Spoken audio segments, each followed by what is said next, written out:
Hi, Queens. Sam here. Listen, tell me, how are those groceries, grocery bill? How are they doing for you? Because honestly, homegirl is about to faint. I'm about to pass out. I don't know what's happening. Like, are we still allowed to eat in this world? Are we still allowed to buy food?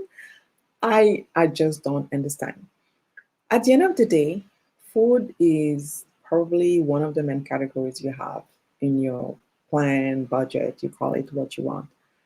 But most of the time, the three main categories are housing, transportation, and food. For me, particularly, my main categories are housing, food, and daycare.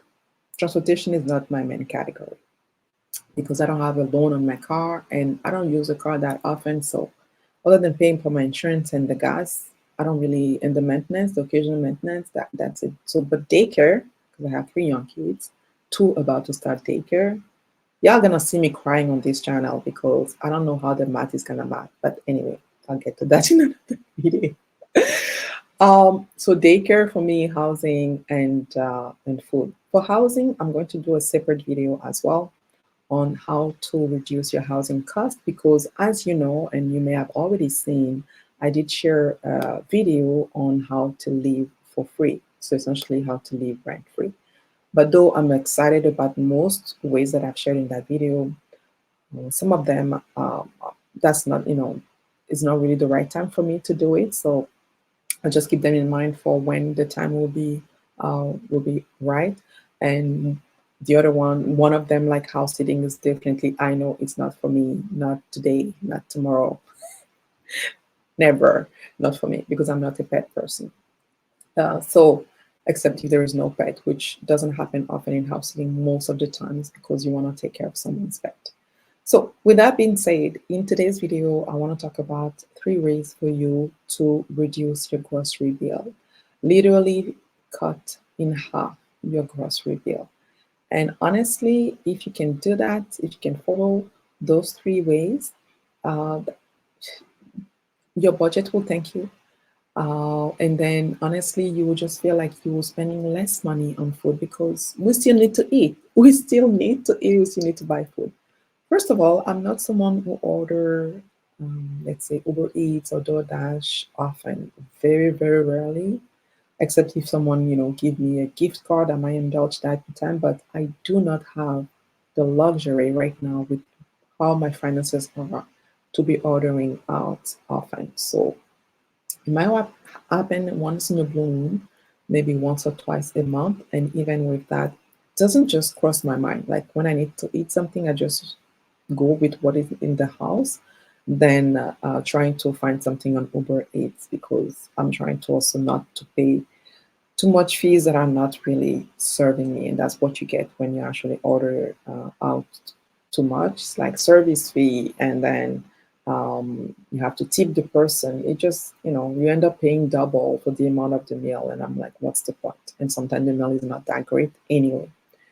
But let's start with those three ways. The first way is for you to do meal prepping for you and for me. So I've heard so much about meal prepping. People rave about meal prepping. I even have my brothers right now who are doing meal prepping and they rave about that. I've never really got into it.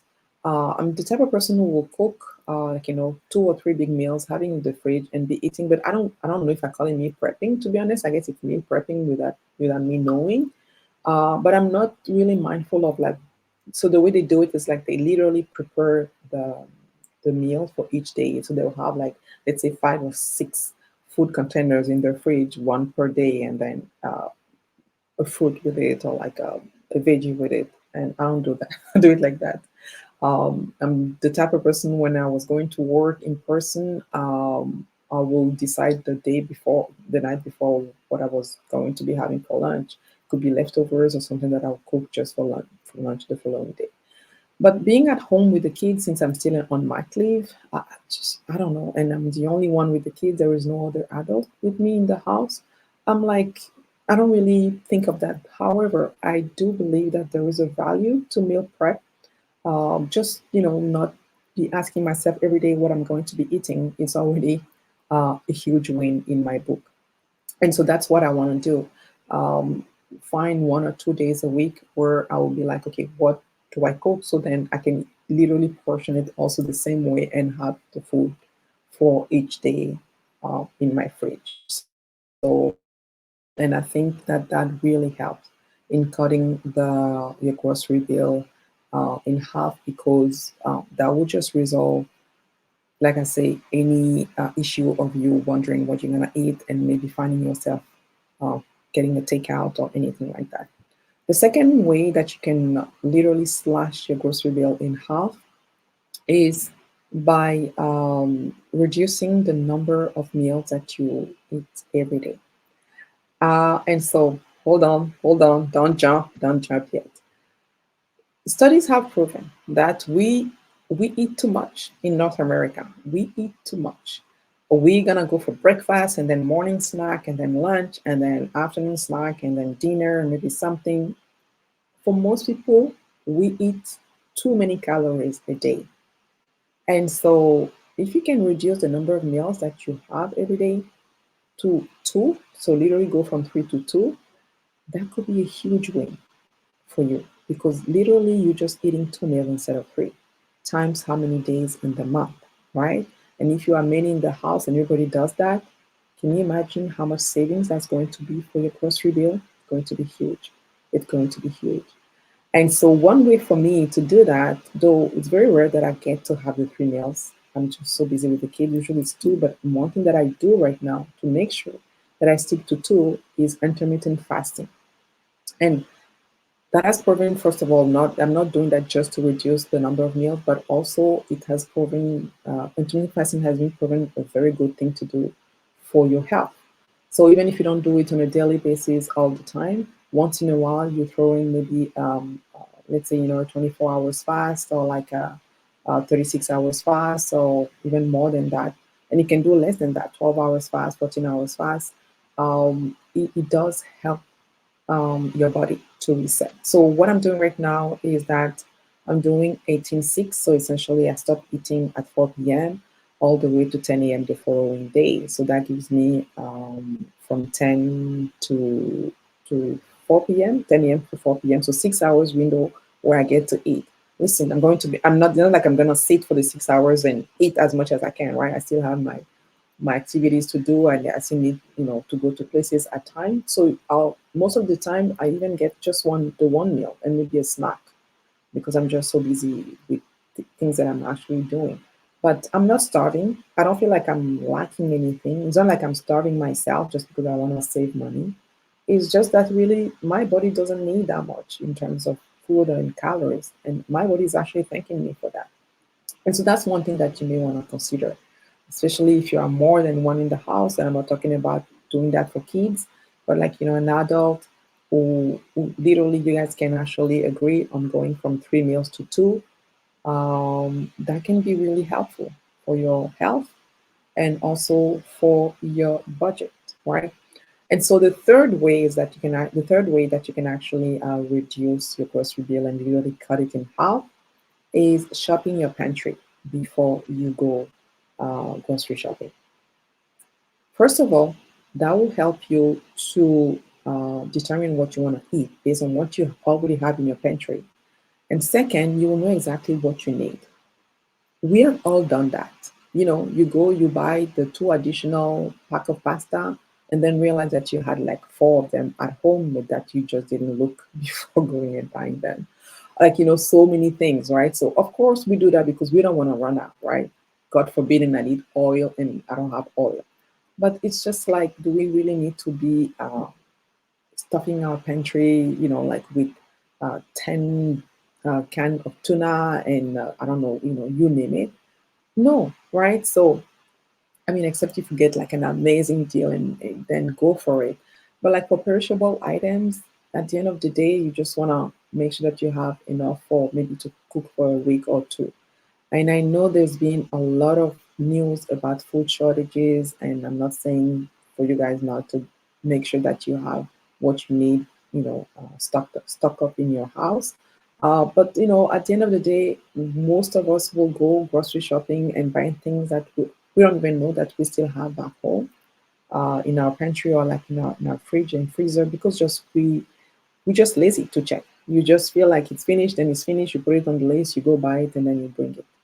So don't do that. Next time you want to go grocery shopping, take the time, take the 15 minutes, go to your pantry, go into your fridge, go into your freezer, especially for those who have like, chest freezers and it's so hard to look into them, especially if you don't label correctly. Go and check what you have already. And then from there, determine what you want to cook and then see what you need. And so when you go in the grocery store and you stick to your list, you're only buying things that you really need. And so no waste of money and no waste of food, right? No waste of food, and which is so important and so close to my heart when we talk about wasting food. People in this world, a lot of people wake up in the morning and go to bed and they haven't had much for food. They haven't had much for food. So for most of us, especially in developed country, to be wasting food, we need to stop that. We need to stop that. Why are we wasting the food? Why?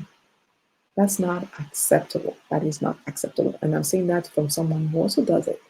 I buy something, I don't eat it quickly, it goes bad, then I trash it. Or like I forget about it, and then it's expired, then I trash it.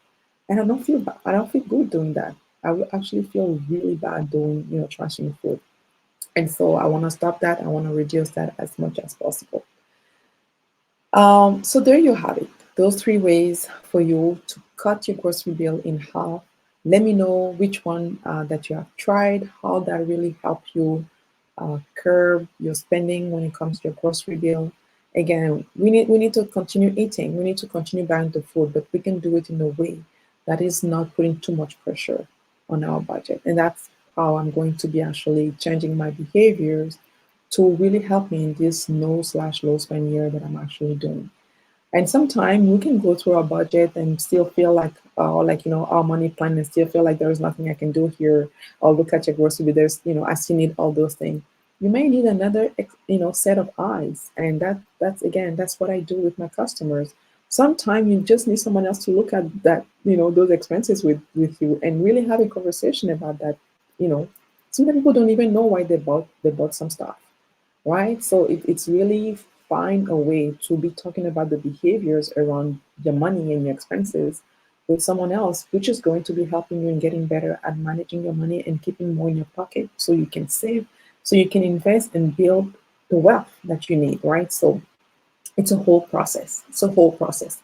So let me help you. If that's something that you're struggling with, check my Calendly link in the description below this video. Book some time with me, and let's get started, right? So thank you again for watching this video. Do like, do share, subscribe to the channel. I see a lot of you are watching or liking, but you're not subscribed. So how you gonna know? How you gonna know that Homegirl is coming up with new videos? Subscribe to the channel, hit the notification bell, do share with your network, and come back tomorrow. We're going to do this. Now I'm getting more and more confident that I'm going to be making those 30 videos in 30 days. I gotta say, the first half I was just like, oh, I don't know. I don't know. But I'm liking this. You guys are giving me good feedback in the comments, some, outside of YouTube. And so I know that definitely you're getting value from this. Just show the love too. Show me the love in the comments and also in sharing with your network to help other people. And also to help the YouTube algorithm, like, for whomever is searching for the same information, that they can land on my video and I get to learn something from me, and also get to share, right? Because they could come here and share something as well that they have been doing. And I'm always looking forward to reading the comments because I love when you guys are telling me what you're doing on that specific topic that I'm talking about, so I can also potentially do the same, right? So this is a conversation. We're learning from each other, and that's about it. Okay, so I'll see you tomorrow. Thank you for watching, and until then, keep on building wealth.